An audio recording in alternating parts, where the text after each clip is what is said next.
Muy buenos días, o buenas tardes, o buenas noches. Estamos acá nuevamente en una jornada de entrevistas. El día de hoy nuevamente en el canal. Raúl Muñoz, ¿cómo le va, estimado? Muy bien, muchas gracias. Un placer poder estar aquí nuevamente en este canal Un Chileno Anónimo. Ya, yo soy parte de la casa, ya Sí, parece, totalmente. un par de veces, así que gracias por la invitación y feliz de poder conversar y intercambiar opiniones con respecto a Perfecto, algunos temas. perfecto. Desgraciadamente, cada vez que le llamo son por temas escabrosos, bastante delicados a tratar. Sí. Y hoy no es la excepción, pues lo traigo a este canal para que nos comente, ya que usted me imagina que cuenta con más información acerca del caso de Coyipulli, sobre todo. ¿Qué es lo que pasó ahí? Bueno, la verdad es que las informaciones que hay hasta ahora, más allá de lo que ha circulado en algunos medios, evidentemente, permiten retratar una situación, por decirlo de alguna manera macabra. Primero un delito de secuestro, situación que no es conocida o muy bien instalada en Chile, pero no olvidemos que Chile no ha desarrollado nunca, ¿cierto?, una industria del secuestro. Mm, Y por lo tanto que situaciones de esta naturaleza comiencen a darse. Sí ha habido una historia, digamos, en los últimos 20 años Chile sí ha tenido determinadas situaciones de secuestro, sobre todo secuestro express o secuestros que se han ido dando al interior o entre bandas rivales vinculadas esencialmente al narcotráfico. ¿Ya? Y sí ha habido una historia con respecto a eso. Son casos a veces, por decirlo de alguna manera, hasta aislados de lo que había hasta ahora. Digamos. claro, Sí, se ha ido dando, digamos, el hecho que en este caso, digamos, es una situación que ya se mezcla con otras variables y que se da en un contexto que no esperábamos que se diera, jamás hubiésemos esperado que se diera en un contexto que se enmarca en un conflicto que ya lleva 3 décadas, ¿cierto? ujú, El famoso conflicto mapuche y que lamentablemente en esta situación se ven involucradas eh, familias, un clan en particular, que está muy ligado a lo que es el proceso de reivindicación de tierras ancestrales en el sector de Coyhaique particularmente. Y por lo tanto, se mezclan variables que no se condicen en el fondo con esta demanda ancestral, ¿cierto? O claro, reivindicación de tierras. claro. Pero en sí se trata de un hecho donde claramente llaman a dos personas, ¿cierto? Primero congregan a uno, que se supone sabría la ubicación de unas armas. Partamos de la base que hay armas y drogas que desaparecen de un escondite, lo que ellos le llaman una caleta, y desaparecen de un momento a otro y comienzan a tener indicios de que alguien podría saber. Y efectivamente se establece el vínculo con una persona que dice que efectivamente habría otro, ¿cierto? Que sería un amigo que tendría, digamos, conocimiento de eso. Lo van a buscar, ¿cierto? Lo llevan a un lugar y literalmente le hacen una emboscada a esta persona porque cuando llega engañado, en definitiva. Él iba a ir la víctima, en definitiva, que es la que se arranca finalmente, llega engañada al lugar y ahí le hacen la emboscada, ¿cierto? Y comienza todo un procedimiento, un proceso de interrogatorio, que ahí llama la atención, digamos, la forma en cómo ellos hacen todo un procedimiento de interrogatorio utilizando violencia inusitada en contra de esa víctima y con la finalidad de poder interrogarlo y preguntarle acerca de las armas y la droga. Bueno, es tanto así que en un primer momento uno de los primeros golpes que recibe es precisamente con un hacha en la cabeza y le generan una herida muy profusa en el cuero cabelludo, a la altura de la cabeza, o sea, a la altura del cuello, en la nuca. Ujú. Y bueno, junto con ello además le cortan un dedo y comienzan a hacer una serie de pruebas. Incluso le entierran un cuchillo, digamos, un cuchillo cocinero que se lo entierran en uno de sus muslos. Todo esto dentro del contexto de provocarle dolor, de torturarlo, ¿cierto? Para hacerlo hablar respecto precisamente de las armas y supuestamente la droga que él sabría el paradero donde estaba él. Ojo, Entonces, ojo ahí que lo curioso del caso es que le generan dolor, pero no para dejarlo ni inconsciente ni para matarlo, simplemente para obligarlo a revelar la información, o sea, un interrogatorio al estilo militar, diría yo, ¿o no? es muy probable que sí, porque no nos olvidemos que quizás pegarle la cabeza con un hacha a lo mejor tenía la intención, porque es con un hacha, o sea, digamos, un elemento contundente que perfectamente podría haberle causado la muerte. Claro. Pero claro, podrían darse esas variables que no tenían la intención y le van generando dolor, una tortura en el fondo, ¿cierto? A propósito de poder conocer o sacarle la información, ¿cierto? Bajo ese método.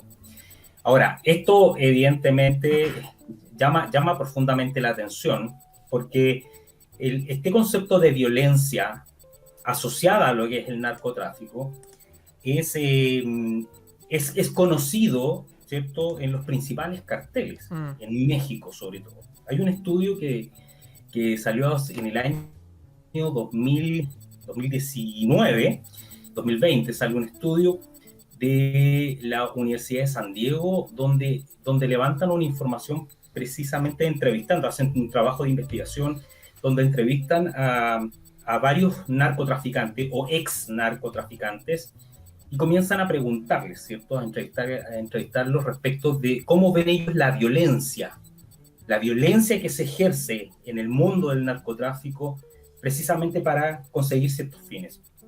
Y la verdad que el estudio logra revelar que la violencia en el narcotráfico se asocia en esencia a cuatro dimensiones. La primera tiene que ver con que el narco, miembro de carteles del narcotráfico, eh, asocia la violencia como parte del negocio. O sea, primero el narcotráfico es un negocio para ellos y la violencia es parte de ese negocio. El segundo elemento tiene que ver con que la violencia en sí en el mundo del narcotráfico es un ente regulador. Es decir, quien se mete en el narcotráfico sabe que es parte de las reglas. El ejercicio de la violencia inusitada entre uno y otro bando. La otra dimensión está relacionado con la muerte, con este ritual que se le hace a la muerte, a la Santa Muerte, Uh-huh. donde en algunos rituales incluso se ejerce la violencia, la tortura, la muerte en sí como parte de los rituales para ofrecer la vida a la Santa Muerte y en el fondo con la finalidad de proteger el negocio. Y finalmente la cuarta dimensión en esto es que los narcotraficantes ven la violencia en el mundo del narcotráfico como una suerte de adrenalina, una suerte de emoción, como una fuente de empoderarse y de mantener el poder o ejercer el poder, ¿cierto?, para poder superponerse frente a sus rivales. Entonces, en sí, para ellos, en el mundo del narcotráfico, el uso de este tipo de prácticas es, entre comillas, para ellos habituales y parte, en el fondo, de su negocio. Si lo llevamos ahora a Chile, es muy probable, dado los antecedentes que se han ido observando, es que efectivamente estas personas sí tenían un vínculo directo con el mundo del narcotráfico o con el tráfico de drogas, particularmente de marihuana. Y entre medio, el tráfico de armas. No nos olvidemos que son 7 armas las que se pierden y que curiosamente una de ellas es muy probable que tenga alguna relación con la muerte del sargento Francisco Benavides. Benavides, claro. Entonces, claro, hay un tema importante, digamos, de las razones de poder esconder en el fondo esas armas. Claro. Bueno, lo que me estaba mencionando del culto a la Santa Muerte y todos estos ritos, ¿cierto? Me da la impresión de que lo que tratan de hacer los medios de comunicación, y yo creo que han avanzado mucho en ese discurso, es normalizar esas prácticas. Cuando uno ve series como Narco, Breaking Bad, o cuando ve series como Vikingos, ¿cierto? Que hacen un culto a la muerte y sacrificio humano, y ahí muestran a la gente que va a ser sacrificada como contenta por ser sacrificada, uno empieza a pensar que lo que tratan de hacer es que la cultura narco sea una cosa normal y aceptada comúnmente. Y a Bueno, eso se le suma lo de el comandante Ramiro, ¿cierto? De Norambuena. Que se es le hace la que entrevista, que también fue una persona que secuestró, ¿cierto? Que cometió delitos graves, asesinato. Entonces, se trata de normalizar una cosa que no debiese ser normalizada, creo yo. en este sentido, sí, los medios de comunicación y las principales cadenas, ¿no? Tú hablaste precisamente de Netflix. Mm, En Netflix, si tú analizas cada una de las series que han ido ellos sacando, incluso sus producciones propias, porque ya hoy en día en Netflix es difícil ver, es escaso ver películas que vienen de Hollywood, sino mm, que ahora es más común ver series o películas producidas por Netflix, claro. incluso documentales. Pero si uno, y ahí está donde va mi especialidad como inteligencia comunicacional, la discursividad que se ve en cada una de esas series apunta necesariamente a lo que tú dices, ¿cierto? Mm, De que se va normalizando determinadas conductas. En el caso, por ejemplo, del narcotráfico, la historia de Pablo Escobar, ujú, la historia de narcos en México. En el fondo lo que se hace dentro, con mostrar esas series, es humanizar de cierta manera, humanizar el rol del narco y llevarlo a un estándar de normalidad. claro. Entonces, y si tú a eso le sumas que hay un movimiento que se suma desde el mundo político de querer legalizar las armas, perdón, el legalizar las La drogas, droga, sí. legalizar las drogas, claro, se entiende de que hay ciertas variables que van conjugándose en definitiva y orientándose a integrar una práctica como el narcotráfico a una visión más bien normalizada. Y eso es lo que rompe en definitiva los cánones a los cuales nosotros como sociedad estamos acostumbrados. Podríamos decir que eso es parte, sin duda, de un proceso deconstructivo de las culturas, no tan solo las chilenas, sino Mm. que aquí convergen distintas sociedades a nivel tanto latinoamericano como a nivel internacional que se van viendo afectadas justamente por esta forma de normalización de conductas como esta. Mm. Ahí me deja pensando, porque esto es un discurso que se ve comúnmente, ¿cierto? En los discursos liberales, la libertad de expresión, ¿cierto? Que no se puede censurar. Pero, por ejemplo, un niño, o sea, yo sé que en los juegos, los videojuegos tienen edad para la cual uno puede acceder a ellos, se debiese respetar, pero muchos padres no tienen conocimiento de esto y le entregan juegos como GTA a un niño chico de 12 años, de 10 años, o le muestran series como Narcos a niños chicos, porque tampoco tienen mucho control sobre ellos cuando no están en la casa. Entonces, ¿cómo se podría controlar ese nivel de influencia que está generando Netflix y las redes sociales en jóvenes que tratan de normalizar, como por ejemplo lo que se vio con los Primera Línea, que decían los Primera Línea nos defienden versus los carabineros, o sea, esa inversión de la realidad, cómo se logra y cómo se puede revertir si es que estamos con este discurso de libre expresión y que no se puede censurar nada. La verdad es que creo que en mi perspectiva la receta, no hay una receta específica, creo que obviamente en que los adultos, quienes tenemos de cierta forma un criterio formado, somos los responsables de cierta manera, primero de inculcar el aspecto valórico en la familia. Mm, Partamos por eso, digamos, porque en el fondo el proceso de deconstrucción que se vive hoy en día en las sociedades apunta principalmente a eso, a deconstruir la base, el cimiento del concepto valórico que es básicamente la familia. Y aquí nos remitimos a lo que decía Gramsci, ¿cierto? mm, Separar al hombre de Dios.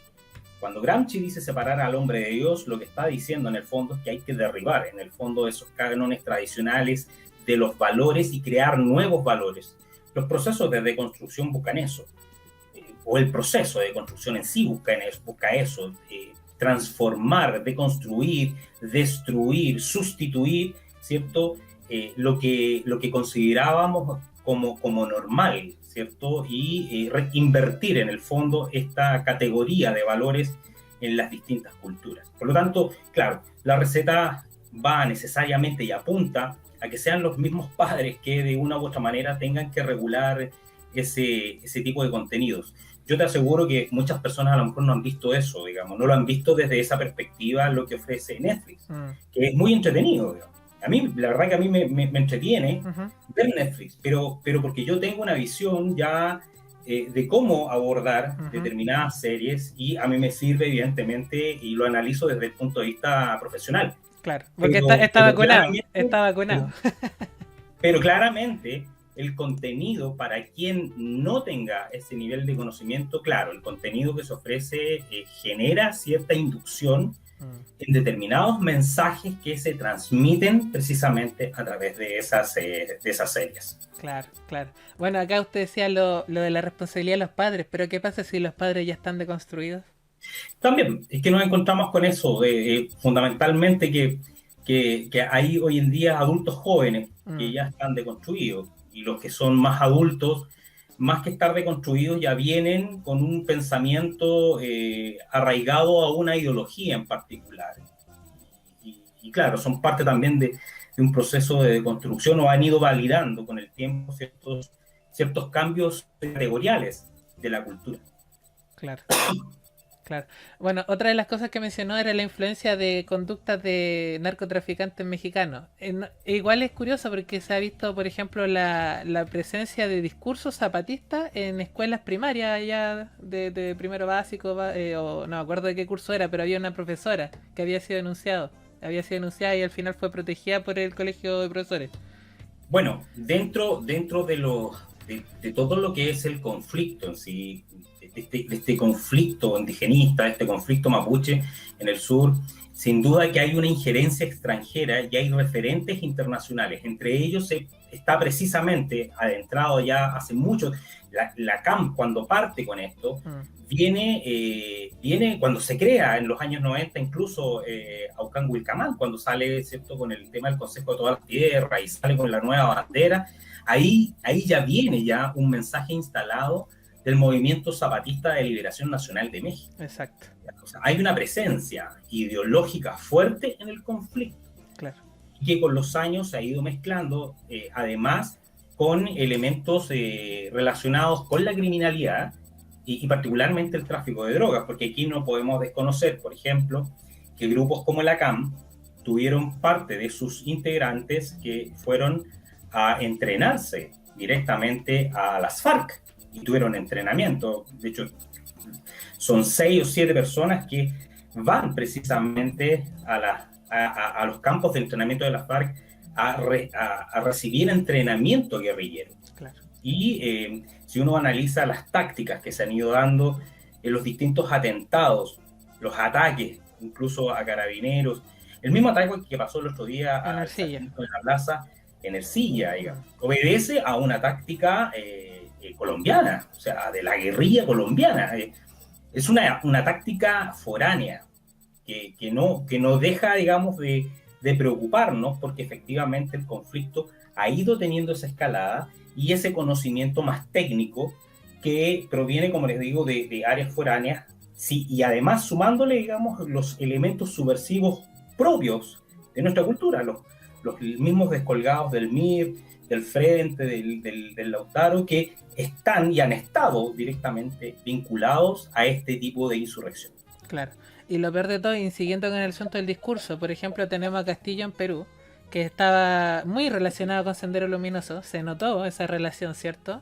Y tenemos acá un ex senderista luminoso que se vino a Chile y que estaba dando charlas en la Araucanía. Entonces es re peligroso el escenario que se está planteando. O sea, es que la mirada, si uno va subiendo la mirada a nivel latinoamericano, ahí vamos a entrar directamente, necesariamente vamos a desembocar en lo que es el Foro de Sao Paulo del año 90, Ujú, de lo que ha sido las intenciones de Cuba a partir de Castro con su revolución cubana, sus intenciones de crear el Foro de Sao Paulo, de sumar en el fondo a Hugo Chávez a un movimiento latinoamericano para transformar a todas las repúblicas latinoamericanas como un símil de la Unión de Repúblicas Socialistas Soviéticas, pero al estilo latinoamericano, Unión de Repúblicas Socialistas Hispanas o de Latinoamérica. discursividad que se dio durante prácticamente 3 décadas con las distintas convocatorias del Foro de Sao Paulo, lineamientos estratégicos que se fueron guiando y que lograron impactar fuertemente en las distintas culturas y las distintas instituciones de los estados a nivel latinoamericano. Por eso es la gravedad que tenemos hoy en día, y no nos debiese extrañar que efectivamente existan descolgados, por ejemplo, Sendero Luminoso, del MRTA, y que estén aquí en Chile, porque el mismo sistema de distintas organizaciones que incluso disfrazadas como ONG han estado penetrando no tan solo Chile, si esto no tan solo le ocurre a Chile, le ha ido ocurriendo a todos los países latinoamericanos. El principal foco, sin duda, que fue Chile, y fue Chile porque era uno de los principales países que, de cierta manera, comillas, representaba el capitalismo en Latinoamérica, porque es una de los países que estaba teniendo un crecimiento muy superior al que estaban teniendo sus vecinos. Y evidentemente eso escapaba, de cierta manera, a las pretensiones de lo que es el castrochavismo o el socialismo del siglo XXI, de poder construir una Latinoamérica vinculada en esencia a ese movimiento. Claro, claro. Bueno, hay un dicho, ¿cierto?, bien famoso que dice: tú le puedes mentir a una persona todo el tiempo, a mucha gente poco tiempo, pero no a toda la gente todo el tiempo. Y una nota que sacó Mochiati, que yo encontré excelente, que mencionaba acerca del símil entre el holocausto, que los judíos siempre recuerdan, y cualquier cosa que huela a holocausto o a discriminación racial, los judíos saltan en todas partes del globo. Pero acá en Chile, que tuvimos prácticamente 17 años de una dictadura, ¿cierto?, que toda la izquierda se ha llenado la boca por décadas diciendo que fue terrible, que hubo torturas, que hubo secuestros, que hubo violaciones, ahora se callan, son mudos a un proceso que tuvo todas las características de las peores torturas que se pudieron haber dado en dictadura. Sí, el tema justamente es que hoy en día esta situación que se dio precisamente en Coyipulli reviste todas esas características. Todo. Ya hay secuestro, hay toda una detención, entre comillas, una detención ilegal, hay un secuestro, hay todo un procedimiento de interrogatorio que perfectamente uno lo podría asimilar a un entrenamiento previo. La violencia con la que se actúa, sin duda que es parte de una cultura del narco, básicamente. Por eso que hice mención yo precisamente a este estudio que hace la Universidad de San Diego, donde identifica estas 4 dimensiones de la violencia asociada principalmente al narcotráfico. Y se dan precisamente acá esas características donde la violencia es parte del negocio, es parte de las reglas y es parte, evidentemente, de la forma de operar entre quienes están en un mundo que se identifican como tal. Claro. Ahora, lamentablemente existen antecedentes que señalan que las víctimas, en este caso, el que logra arrancar, ¿cierto?, y la otra víctima desafortunada que terminó descuartizado, tenían un vínculo delictivo, ¿cierto?, entre ellos y además con estas otras personas que terminan a uno de ellos quitándole la vida. Claro, pero independiente de eso, de que hayan tenido antecedentes, lo cual no me extraña en lo más mínimo viniendo de la zona en el que vienen. Por ejemplo, cuando fue lo de Catrillanca, él no estaba pastando simplemente un día soleado y de pronto balazo, no. Hubo todo un procedimiento de seguimiento de un robo de unas profesoras que se supo. Lo de George Floyd en Estados Unidos tampoco era una santa paloma, ¿cierto? Ya. Pero ambos casos detonaron una reacción popular a lo largo y ancho del país. Y duró de semanas, meses y dejó destrucción por todos lados. Ahora ocurre algo similar con unas características horrorosas. Y nos veo todo Chile despertando y dejando la escoba como en otras situaciones. Porque precisamente toca y empaña, ensucia una causa que han estado enarbolando, ¿cierto? Es un paraguas, en definitiva, para llevar adelante o cometer actividades ilícitas, porque hoy en día, lamentablemente, hay que decirlo, digamos, el conflicto mapuche, para quienes están en el proceso de reivindicación y están vinculados a actividades ilegales, la causa mapuche como tal, como conflicto, como reivindicación de tierras, es un paraguas para ellos. Ahora, esto no quiere decir que todas las comunidades mapuches estén involucradas, para nada, todo lo contrario, digamos. Yo creo que hay un montón de comunidades mapuches que lo único que quieren es efectivamente salir adelante, trabajar, tener sus tierras y una demanda que por lo demás pudiese ser muy, muy justa, digamos, analizando bien las distintas aristas, pero claramente que hay grupos que son los que han ido copando de cierta manera el aspecto noticioso, mediático, y son los que han ido en el fondo teniendo mayor visibilidad, y aquellos que tienen también mayor vínculo con el espectro político. Claro. Y ahí de nuevo entramos, es la tercera vez porque yo creo que todo gira en torno a esto, al discurso, porque si en los medios de comunicación se hubiera dado ese enfoque que dio Tomás Mosiati, pero en los medios de comunicación masivos, Tele 13, Chilevisión, Mega, se hubiera dicho esa misma símil de lo que pasó en el gobierno militar versus lo que pasó ahora. Yo creo que la reacción hubiera sido mucho más virulenta y más fuerte, incluso desde la izquierda. Porque, insisto, un mirar hacia el lado que es brutal. O sea, yo sé que hay disonancia cognitiva entre la izquierda, pero este nivel ya es asqueroso, ya no sé qué no proponerle.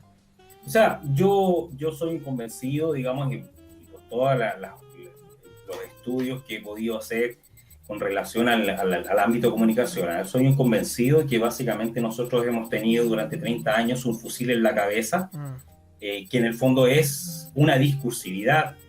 En Chile particularmente se fueron creando determinados ejes de poder, determinadas líneas discursivas asociadas a determinados conceptos que fueron las que en el fondo dieron pie a distintos movimientos sociales que enarbolaron en el fondo movimientos, banderas respecto de determinados movimientos sociales, pero que estaban enraizadas en determinados conceptos.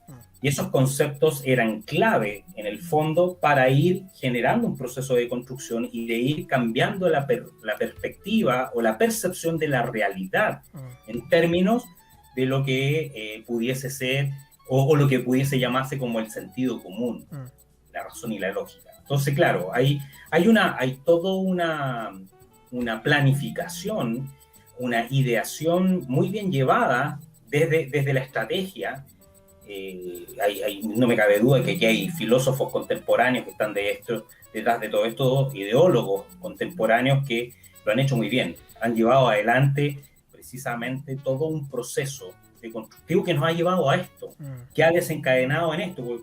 Cuando estamos viendo que el narcotráfico está penetrando las fronteras, nos está diciendo que es lo táctico, es lo que en el fondo estamos viendo, pero el proceso en sí, para haber llegado a esto, se viene planeando hace muchos años.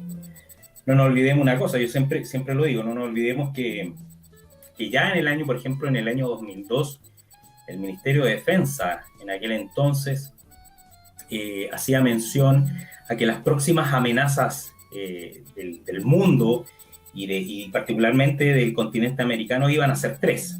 El principal iba a ser el narcotráfico. En segundo lugar, el terrorismo. Y en tercer lugar, iban a ser las migraciones o inmigraciones masivas. O sea, en el 2002 ya se estaba anticipando, donde en aquel entonces, 2002, estaba de ministra de Defensa, si mal no recuerdo, la señora Michelle Bachelet.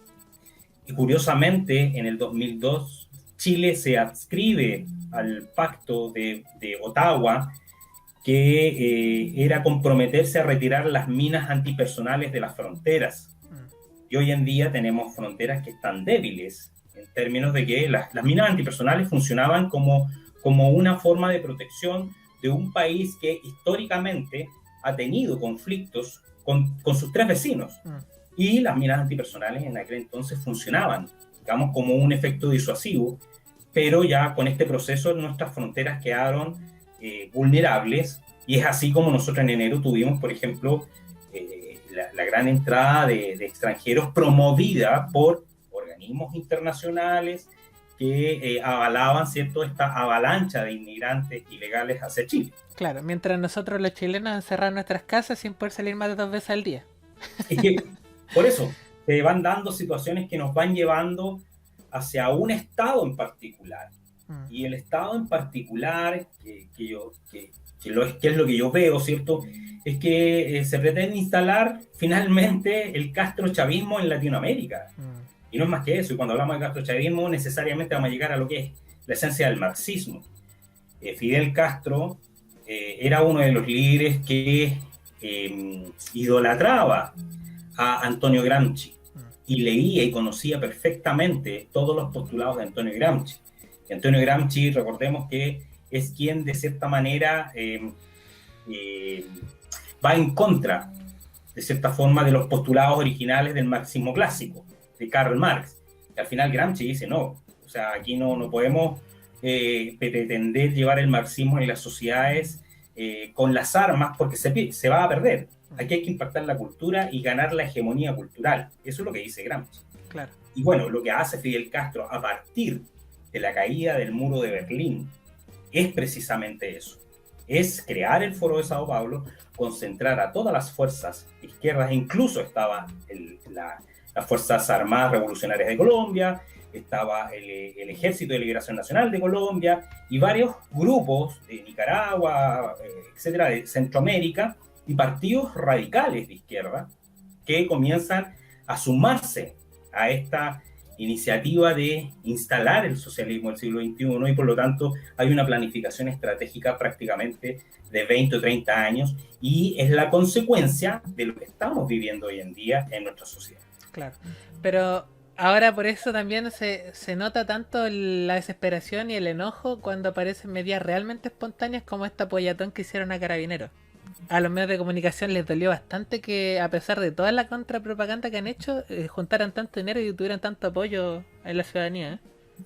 Sí, lo que pasa, bueno, ahí hay un tema bastante importante, digamos, lo que se está haciendo, digamos, esta apoyatón, que a mí me parece genial que la gente se pueda unir. La verdad es que no debiera pasar porque en el fondo se está trabajando sobre la base de personas que eran parte del Estado, y el que los tiene que defender en esto es el propio Estado. Y literalmente en el ejercicio de sus funciones los están acusando de situaciones que evidentemente es el Estado quien tendría que proporcionarles esa defensa. Entonces, sí, por otro lado, yo la verdad que a mí me sorprende y me alegra mucho, digamos, que exista esa motivación, y ojalá continúe en el fondo esa motivación de poder ayudar a aquellos ex carabineros que cayeron en esta situación y que los mantiene bastante complejos, no tan solo a ellos, sino que a sus propias familias. Ahora que tuvimos este caso de Collipulli, antes de pasar al caso de Ercilla específicamente, pero después de lo de Collipulli, ¿no se puede generar una instancia de demanda institucional por dejar las funciones, no incumplimiento del deber, en torno a este atentado terrorista con secuestro, violación, dejación y todo, a nivel de una corte internacional? Porque están violando derechos internacionales, humanos internacionales. ¿Se podría ir por ese camino?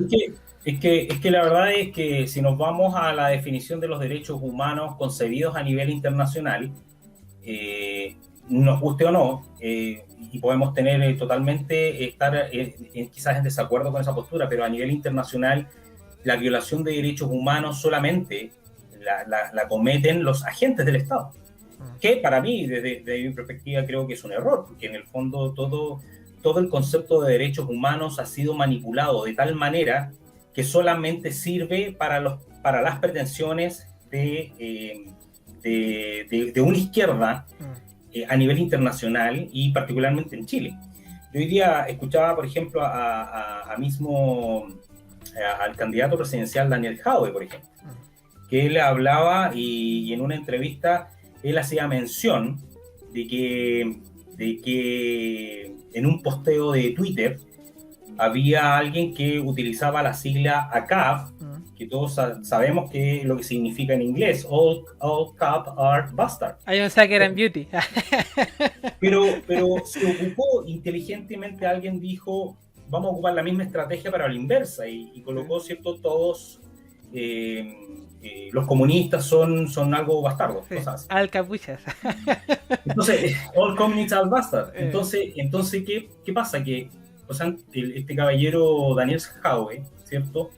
Él hace un reparo en un canal de televisión y dice que eso lo considera último y que va en el fondo a promover una ley para que no existan este tipo de discriminaciones y llamadas o incitaciones al odio. Pero yo me recuerdo que jamás él se ha pronunciado respecto de esa sigla que nace necesariamente en contra de la policía. Sí. Tampoco la usó. Entonces, hay un doble estándar que cada vez ha ido quedando más en evidencia y evidentemente que nos debe llevar a reflexionar hacia dónde nos están llevando. Claro, claro. El mundo político hacia dónde nos están llevando. Claro. Y hay que entender este contexto general latinoamericano de lo que yo les estoy hablando, porque todo lo que está pasando en Chile tiene de una u otra manera vínculos o está relacionado con este proceso, en el fondo, de querer instalar finalmente en Chile un sistema tan parecido o similar a lo que es el sistema cubano, el sistema venezolano. Claro. Bueno, voy a hacer una pausa ahí para mencionar lo de Briones, porque en estas primarias están tirando su spot publicitario y me da risa porque sale Briones con su primer comercial alegando de que no había que sacar la figura de Pinochet ni por la izquierda ni por la derecha. Y de todos los candidatos fue el único que la sacó, pues. Es lamentable. El único. Lamentable que todavía los políticos tiendan a buscar esas artimañas para ganar votos. Porque claro, hay un sector de la derecha, la que habitualmente en los medios se le llama, o en las redes se le llama como la derecha traidora o la derecha deconstruida, ¿cierto? La verdad que las posibilidades que tienen son bastante pocas, por lo que yo veo. Y eso es lo preocupante, porque en el fondo son pocos los candidatos que pudiesen estar erigiéndose a partir de establecer programas de gobierno claros. En el caso de don José Antonio Kast, existe un problema con la izquierda que lo ha ido tildando y tachando de extrema derecha. Claro. Piensen ustedes que el trabajo silente que ha ido haciendo la izquierda, particularmente el Partido Comunista, es ir creando etiquetas. Esto no es nuevo, o sea, si uno analiza la historia y se va, por ejemplo, a lo que fue la revolución bolchevique, el concepto de fascismo nace precisamente en la revolución bolchevique y es para tildar fundamentalmente a aquellos que no pensaban igual, ¿cierto?, a un comunista, y lo tildaban de fascista, cuando en realidad en el mundo, en la historia, el único fascista o el único movimiento fascista que ha habido en el mundo es el de Benito Mussolini. Claro. Y que dista bastante de estas etiquetas que hoy en día se tratan de tildar a alguien que piensa distinto a la gente de izquierda o de una izquierda más radical, y por eso que en el fondo al candidato Kast a veces le ha ido jugando en contra todas estas etiquetas que ha ido poniendo a la izquierda, porque la gente ignorantemente comienza a generar, ¿cierto?, ese vínculo de extrema derecha, cuando en el fondo uno ve que José Antonio Kast es un hombre conservador, ¿cierto? Y que ser conservador no tiene por qué ser de extrema derecha, digamos. Sí, no, y aparte que, bueno, no sé si Kast lo ha hecho, creo que no, y me parece un error de su parte no haberlo hecho, pero nunca se le ocurrió mencionar la similitud que tienen los postulados de los indigenistas con lo que postulaban los nazis, directamente.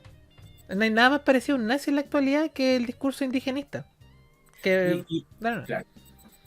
Y sin duda, digamos, hay hartos elementos discursivos dignos de analizar en la actualidad, y que yo de verdad que trato en el fondo de transmitir, sobre todo en mi círculo cercano y a quienes, digamos, con los que voy relacionándome, de irles transmitiendo y de que pongan atención, porque el principal fusil, si lo queremos ver de esa manera, el principal fusil que tenemos hoy en día enfrente es el elemento discursivo.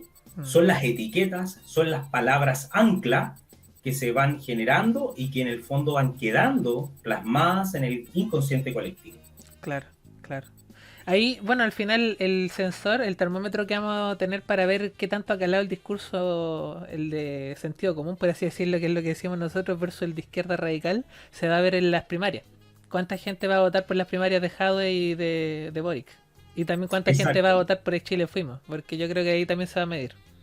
Yo creo que hoy en día hay que tener muy claro de que nuestra sociedad, lamentablemente, en un gran porcentaje, constituida por gente joven sobre todo, está entrando o ha entrado en un proceso deconstructivo bastante fuerte, y no tienen los mismos valores de quienes quizás somos un poquito más viejos y que hemos vivido un poquito más de tiempo. Entonces, ahí hay un tema importante que no deja de preocupar, porque la verdad es que esta es una batalla cultural que no la vamos no la vamos a ganar en un año ni en 2 años. No, sí, tiene Aquí mucho. Sí. lo primero que hay que analizar es que hubo un Mm. proceso de prácticamente 3 décadas, incluso antes, porque Fidel Castro venía desde antes, digamos, viendo este tema. Ahora, si uno analiza, por ejemplo, los videos del régimen de Augusto Pinochet y los discursos de Pinochet, tiene mucha relación, cuando se refiere él a Castro,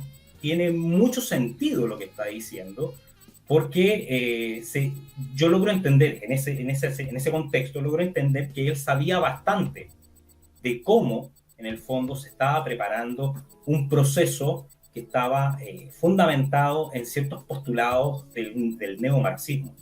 Y ahora logro entender cuando se decía estamos en guerra con el marxismo, digo. Claro, claro. Bueno, la ventaja con la que contamos es que, claro, ellos hicieron su trabajo hormiga metiéndose de a poco en la universidad y adoctrinando a los profesores y todo el asunto, pero nosotros tenemos la ventaja de estos medios de comunicación masivos que son TikTok, YouTube, Facebook. Entonces, podemos hacer una contra organizada más rápido de lo que se podía hace 30 años, creo yo. O sea, podríamos a lo mejor, que podría ser una variable que no se ha considerado, y es que quizás la aparición de las redes sociales y los distintos medios alternativos, sobre todo plataformas como esta, permiten de cierta manera a lo mejor generar un impacto un poco más rápido de lo que pudiese haber sido en términos normales de lo que fue en los años 90. Pero lo importante es que aquí el proceso a la inversa o el contraproceso debe ser partiendo por un tema de educación, fundamentalmente desde temprano. A los niños hay que formarlos en temas valóricos, y segundo, de saber identificar cuando estamos en presencia de etiquetas o discursividades que en el fondo tienden a impactar el consciente colectivo. Discursos emocionales principalmente, que no tienen mucho arraigo en la realidad. Así es, Sí. así mismo. Sí. Bueno, una pregunta que hace acá uno de los suscriptores, MC, dice: ¿qué se sabe del funcionario este que se le habían encontrado el armamento en la región de la Araucanía? ¿Se sabe algo de eso? Hasta donde yo sé, que en realidad las fuentes que he ido consultando, sobre todo lo que está en los medios, pero sí hay alguna relación, o habría eventualmente una relación del funcionario primero, o de ese ex funcionario, con elementos propios de lo que ha sido el conflicto mapuche. Y hasta hace poco, uno de los últimos informes que emitió el Labocar habría encontrado ciertas similitudes en los análisis químicos, similitudes a ciertos explosivos asociados a TNT. Y por lo tanto eso explicaría, digamos, que existan vinculaciones con ciertos hechos asociados a atentados explosivos.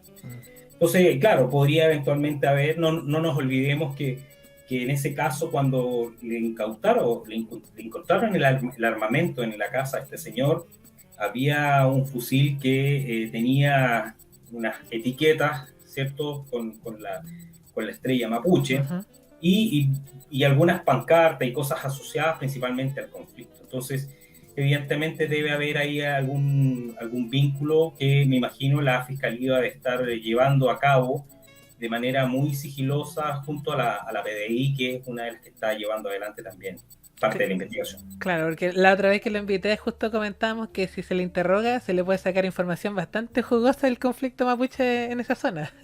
Sí, pero a veces hoy en día, en la actualidad, el tema de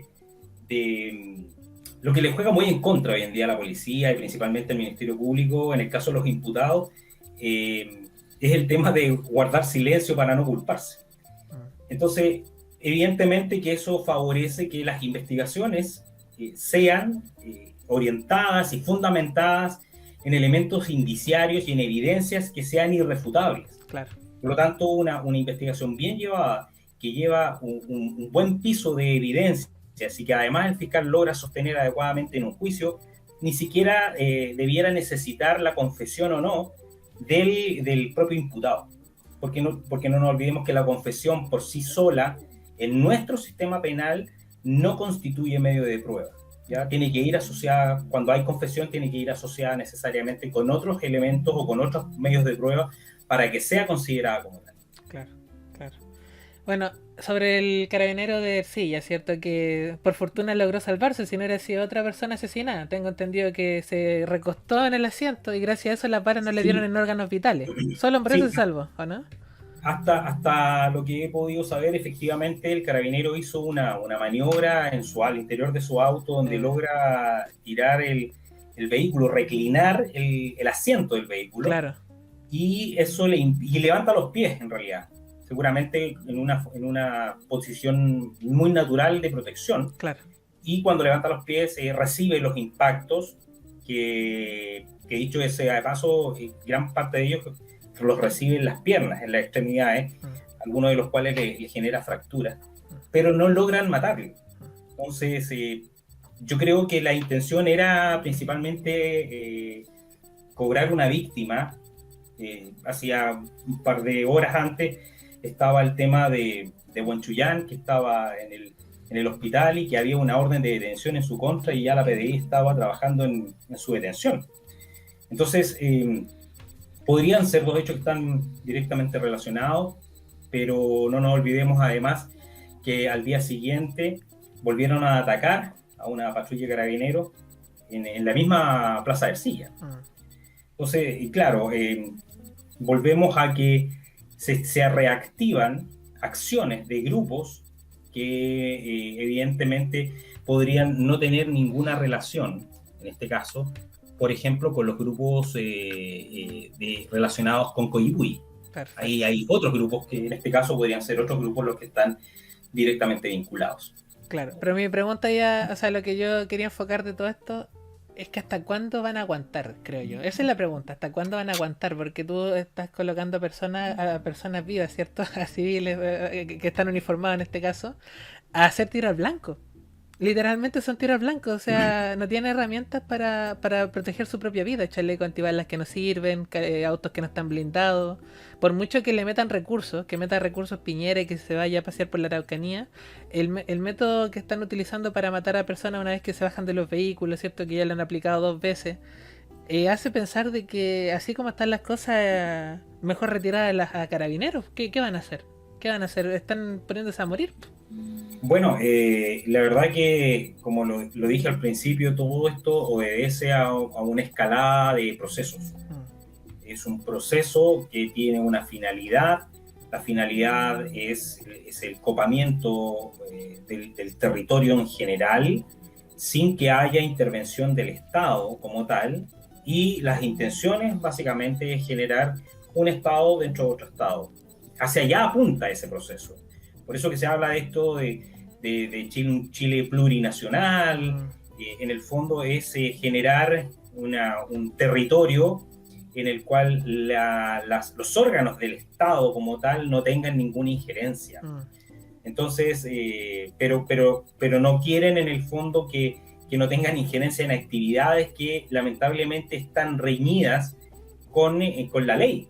Porque estamos hablando de tráfico de drogas, de tráfico de armas, estamos viendo de una forma de querer apoderarse un territorio donde va a imperar la ley del más fuerte, ¿cierto? Y ahí caen un montón de otros agricultores de menor envergadura que han tenido incluso mapuches, hay muchos mapuches que están siendo llevados, ¿cierto? Están siendo extorsionados incluso, ¿cierto? Obligados a salir de sus propios territorios. Claro. Entonces es un concepto macro. Ahora, ¿hasta cuándo vamos a llegar ahí? La verdad es que es un conflicto que va a seguir en escalada mientras no exista, evidentemente, un gobierno que de cierta forma pudiese entregar esas facultades de entender que lo que está pasando en la Araucanía obedece primero a un proceso cimentado en acciones extranjeras, que tiene un paraguas, que es el conflicto mapuche, que la frase ancla es la reivindicación de tierras, pero que claramente ahí hay elementos foráneos que buscan necesariamente el copamiento territorial para hacerse de esos territorios por la vía armada, Mm, en un símil de lo que pasó en Colombia. mm. O sea, buscan eso. buscan que en el fondo el territorio sea de ellos para los efectos de cultivo de marihuana y poder darle un mayor tratamiento. Claro. Curiosamente, el Estado de Derecho no funciona en esa zona para los delincuentes, pero por ejemplo, si los civiles se organizasen y tratasen de contratar a mercenarios internacionales como Blackwater, probablemente serían perseguidos por la justicia. Es que efectivamente, bueno, no hay hoy en día autoridades que de cierta manera quieran ponerle el cascabel al gato. Aquí hubo una opinión de un señor de la Armada, un almirante, que dice: estos señores, este conflicto, si nos dan las herramientas, se termina en 72 horas. Sí. Y si uno, desde la inteligencia, analiza la cantidad de personas, de sujetos, de individuos que están directamente en la vía armada, la verdad que son bastante pocos. No alcanzan a ser, un número no más allá de 300 personas. Sí, pues, y tienen una ambición de ocupar todo el territorio de la Araucanía hacia Punta Arenas, o sea, no tienen la cantidad de personas suficiente, ni siendo reyes, pues. Esa es la discursividad que venden, por eso que para mí es importante volver a esto, al tema de la discursividad. La discursividad que venden es que todos los mapuches están en esto, y la verdad es que no es así. Claro. Estamos hablando de 3.800, 3.900 comunidades mapuche aproximadamente, y solamente las que están vinculadas y que han tenido mayor visibilidad mediática son solamente, no pasan de 20. Claro. O sea, con suerte 20. O sea, y las más emblemáticas, que son Temucuicui Autónoma, Temucuicui Tradicional, Choin Lafkenche, que pasó ahora, ¿cierto?, con este tema del secuestro en Cuyipulli, ¿cierto? Y que además esa Choin Lafkenche ha tenido otros problemas con el dueño del fondo Taitamito, que está muy cerca, porque pretenden reivindicarse de ese territorio. Pero además tienen ciertas pretensiones económicas en lo que es el Parque Eólico Mayeco, que está también en la zona. Entonces, hay una serie de variables. O sea, la verdad que son hartas las cosas que se tienden a analizar. Hay mucho material para poder analizar, pero la verdad es que los grupos que están por la vía armada son muy pocos en términos de cantidad de personas, y eso evidentemente podría terminarse con una situación un poco más de frente, ¿ya? Claro. Buscando precisamente a esos elementos. Claro, bastaría con simplemente hacer un símil entre estos grupos armados de la CAM o de la UAM versus lo que vendría a ser ISIS, por ejemplo. Un grupo terrorista que ha atacado internacionalmente con toda la fuerza posible. Pero acá no, acá pueden violar, asesinar, secuestrar, portar droga, no pasa nada, no pasa nada. Sí, lo peor de todo es que, como les digo, las fuerzas de orden y seguridad, tanto Carabineros como la PDI, evidentemente, están trabajando sobre la base de las herramientas que le entrega el Estado, ¿no?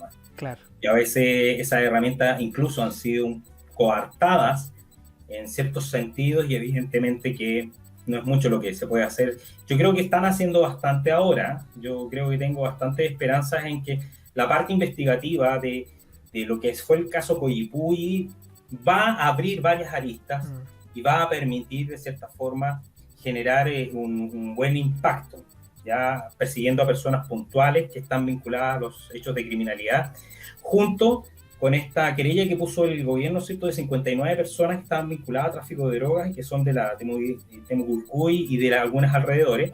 Chacaico está entre medio de ellas, y que yo creo que un buen proceso de investigación va a llevar a buen término por lo menos sus procesos. Perfecto. ¿Dónde nos vamos a enfrentar al problema? Si es que eventualmente saliera un presidente como Jadwe, que evidentemente paralizaría todo eso. Sí, totalmente. Porque aquí nadie puede negar que el vínculo de la CAM, particularmente con el Partido Comunista, es directo. Sí, totalmente de acuerdo. Bueno, en relación a ese mismo punto, justo Viviana hace un comentario acá por Flow que dice: ¿qué sugeriría el invitado para que como país no caigamos en un gobierno neomarxista o comunista, llámese Jadwe o Boric? ¿Ve posibilidades para evitar eso?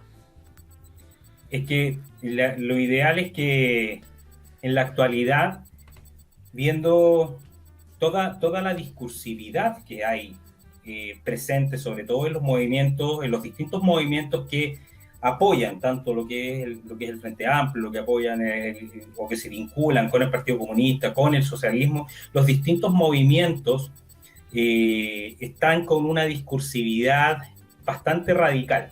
¿Ya? ¿Cuál sería la solución? Es que aquí hay que llevar todo a la balanza, y es que todos aquellos que de una u otra manera están en la centroizquierda incluso, centroizquierda, el centro, centro derecha y la derecha, evidentemente podrían perfectamente hacer el contrapeso. Pero lo que yo estoy viendo hoy en día es que en esos sectores hoy en día están muy divididos, y evidentemente la izquierda radical o la extrema izquierda está buscando los votos fundamentalmente de aquellos que están un poco indecisos en la centroizquierda. O asustados. O están asustados. Entonces, la verdad es que hoy en día el tema es de incertidumbre, pero claramente aquí hay que, en mi opinión muy personal, aquí hay que buscar el centro o eventualmente la derecha. Pero la derecha de verdad, la derecha. No tradicional. ¿No? Sí. Yo cuando hablo de derecha me refiero a José Antonio Caz. Sin hacerle propaganda ni nada, pero creo que es uno de los que en el fondo está con cosas claras en términos sobre todo del tema valórico. Hoy en día lo que requiere nuestra sociedad es comenzar un proceso de reconversión de los valores que han sido desconstruidos en nuestra sociedad. Sí, totalmente. Y para eso tenemos que impactar la cultura a través de la educación, fundamentalmente, porque en buen chileno, es un gol que nos metieron de media cancha y no nos dimos cuenta. Sí, totalmente de acuerdo. Bueno, en el caso de que usted apela a la centroizquierda, ¿cierto? Claro, yo también tengo esa tesis de que si no tenemos una derecha fuerte, firme, que yo creo que ni siquiera si en un congreso de nuestro lado basta con tener a Kast en el gobierno, ¿ya? Porque si tenemos el poder judicial tomado, el congreso tomado, da lo mismo lo que haga Kast, porque Bolsonaro, por ejemplo, optó por esa vía de solamente llegar a la presidencia sin el poder judicial y sin la mayoría del congreso, y ya vemos lo que pasa. O sea, le han revocado muchos decretos, le han hecho la vía imposible a él y a sus seguidores. Entonces, el apostar solamente por la presidencia, así como un monarca que viene a solucionar todo, no funciona. Sin el Congreso no se puede.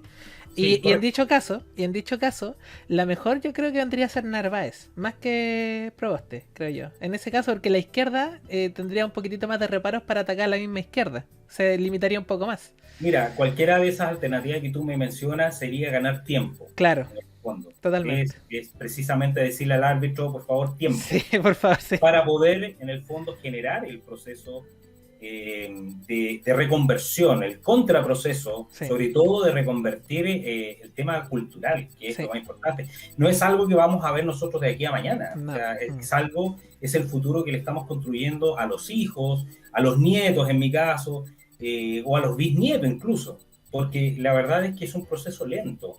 Es el gol de media cancha que nos hicieron en los 90 y que claro, nosotros que pensábamos inocentemente que el comunismo se había terminado con la caída del muro de Berlín, y la verdad es que no es así. Claro. Si hay algo que uno aprendió es que cuando el movimiento de los comunistas están muy callados, están muy silentes, hay que preocuparse, porque no están descansando, claro. Están preparando la nueva estrategia. Claro. Y por eso que en el fondo yo creo que un gobierno comunista, lamentablemente, a mí no me gusta para nada, digamos, precisamente por la historia que he podido ser de todo lo que ha sido el comunismo a nivel mundial, y por más que traten de disfrazarlos, que ellos no pueden tomar, digamos, o hacerse parte de lo que ha sido a nivel mundial y qué sé yo, la historia es una sola, y el comunismo es una sola, claro. Es uno solo. Claro. Entonces, la verdad que en ese sentido mi postura apunta más que todo a buscar el centro, un centro que sea de mutuo acuerdo, porque yo conozco a gente por ejemplo, de centro izquierda y con los cuales tenemos varios puntos en común, incluso con algunos más de izquierda que también tenemos puntos en común. De centro izquierda como Sichel. Algo así. Pero la verdad es que en el fondo yo creo que lo que nos tiene que preocupar es el futuro de nuestro país, porque si hay algo que nosotros tenemos que desmentir categóricamente es lo que se sostiene desde el lado comunista, de que hayan sido 30 años de pobreza y de que se haya llevado o se haya dejado de lado a la gente, y eso es falso, es una falsedad absoluta, porque si uno solamente hace el ejercicio de irse a los números, Chile en el año 90 tenía un 39% de pobreza, y hasta el año 2019 Chile tenía un 8%. Claro, ahora ha ido aumentando ese porcentaje, pero hay variables que inteligentemente había considerado también la izquierda, que es la entrada de inmigrantes a Chile. Pero esta entrada irregular o ilegal de inmigrantes, y particularmente el primer fenómeno en el que se vio involucrado el gobierno de Bachelet, de haitianos que entraron a nuestro país, y que lamentablemente no son haitianos, en su mayoría, no son haitianos que terminaron su secundaria y fueron a la universidad. Son haitianos que en la gran mayoría son analfabetos o que llegaron hasta los niveles más bajos de la educación básica. Alguien me podrá decir, ¿y cómo sabes tú eso? Yo estuve en Haití, estuve 1 año y 6 meses, 18 meses estuve allá. Y yo les puedo decir que, a ciencia cierta, que el haitiano que ha terminado su educación media, que por lo menos terminó la primaria y la secundaria, habla 2 idiomas. Habla el creol, su nativo, y el francés. ¿Y por qué? Porque el francés y el creol son lenguas oficiales de Haití. Y quienes van al colegio salen de su educación media, salen hablando esos 2 idiomas. Los haitianos que solamente hablan creol son haitianos que no terminaron su educación básica o lisa y llanamente quedaron como analfabetos. Ese es un dato, digamos, que es bien importante, digamos, porque gran parte de los haitianos que llegaron lamentablemente a Chile no son los haitianos que como en el caso de los venezolanos que llegaron en la primera oleada de venezolanos que llegaron a Chile, hubo muchos profesionales, muchos de ellos hoy en día están trabajando y generando y siendo un aporte en el fondo. Pero en el caso de los haitianos es distinto, es diferente. Ellos hoy en día están segmentados, son parte incluso de las tomas, han sido tomados, captados incluso por el Partido Comunista, muchos de ellos. Sí, pues para impulsar relatos tipo Black Lives Matter. Entonces, claro, por seguro que viene eso. Yo siempre he sostenido de que la estrategia de haberlos dejado entrar en esas condiciones, lamentable para ellos, digamos, era en el fondo aumentar los índices de pobreza. Sí. Porque cuando tú aumentas los índices de pobreza en un país, en el fondo puedes llegar con un nuevo discurso para decir yo voy a solucionar esto. O sea, en el fondo estáis creando un problema para decir yo voy a llegar a solucionarlo. ¿Y qué fue la estrategia que generó en esa época, desde mi perspectiva, la señora Michelle Bachelet, cuando estaba yéndose ya finalmente de su gobierno? Sí, pues o sea, tanto Boric como Jadwe vienen con el eslogan de que van a acabar con los campamentos y la gente sin vivienda, pero ¿cuánta de esa gente sin vivienda es inmigrante? Yo creo que no se va a acabar los campamentos, yo creo que van a seguir. Y lo que sí van a ver, lamentablemente es lo que yo veo y tengo ese temor, de que van a haber ocupaciones de casa, y que va a ser muy difícil después sacar a alguien de una casa. Sí, no, sí, yo también tengo ese miedo, pero también creo que por esa misma razón mucha gente de centro izquierda va a apelar un poquitito su sentido común y va a votar por alguien que no sea Jadwe o Boric, o sea, por lo mismo. La verdad es que cualquier persona que no sea Jadwe, yo sí diría una cosa, y aquí también es una opinión muy personal, creo que con Proboste hay que tener mucho cuidado. Yo también creo. creo. Yo creo que Jasna Proboste pudiese ser hasta más radical que el propio Jadwe. Yo también creo, es lo mismo. Hay que tener mucho cuidado con Proboste. De ahí para allá, cualquier otro, la verdad es que a lo único que vamos a apostar en todo este periodo es a ganar un poco más de tiempo. Porque la verdad es que pretender hoy en día ganar con una derecha más dura, yo creo que va a ser difícil, aunque no imposible, pero va a ser difícil principalmente por el nivel de penetración de la discursividad que hay hoy en día en la cultura chilena. No, y más allá de eso, y yo creo que con esto vamos finalizando el programa, el problema que tiene la derecha es que no sabe qué es la derecha. Ese es el principal problema, o sea, cuando tenemos socialdemócratas de candidatos por la derecha, no existe. Ni siquiera podemos hablar de derecha. Yo creo que el concepto que más podría asentarse y podría convocar a mucha gente, sin ser necesariamente de derecha o de extrema derecha, como los tildan a veces, incluso de izquierda o centro izquierda, es el concepto de patriotismo. Yo también creo. Es pensar por la patria, Sí. es tu tierra la que te vio nacer. Sí, totalmente de acuerdo. Básicamente eso. Sí. Bueno, estimado, ha sido una charla espectacular como siempre, un análisis súper completo de lo de Coyipulli y me gustaría darle el último espacio como para que cierre alguna idea que tenga pendiente. No, yo agradecer al canal, un chileno anónimo, como siempre, muy bien acogido en su canal y por supuesto que siempre con toda la voluntad de poder ser un aporte humildemente bajo las perspectivas que uno puede ir analizando sobre la base tanto del conocimiento como de la experiencia en distintos ámbitos. Entonces yo agradecerles y enviarle un fuerte y caluroso saludo a todos nuestros telepensantes que siempre están ahí muy dedicados, ¿cierto?, al canal. Así que agradecerles y nada, nos vemos en nuestro momento cuando tengamos otra oportunidad de conversar. Claro, ojalá que no sea tan terrible la noticia.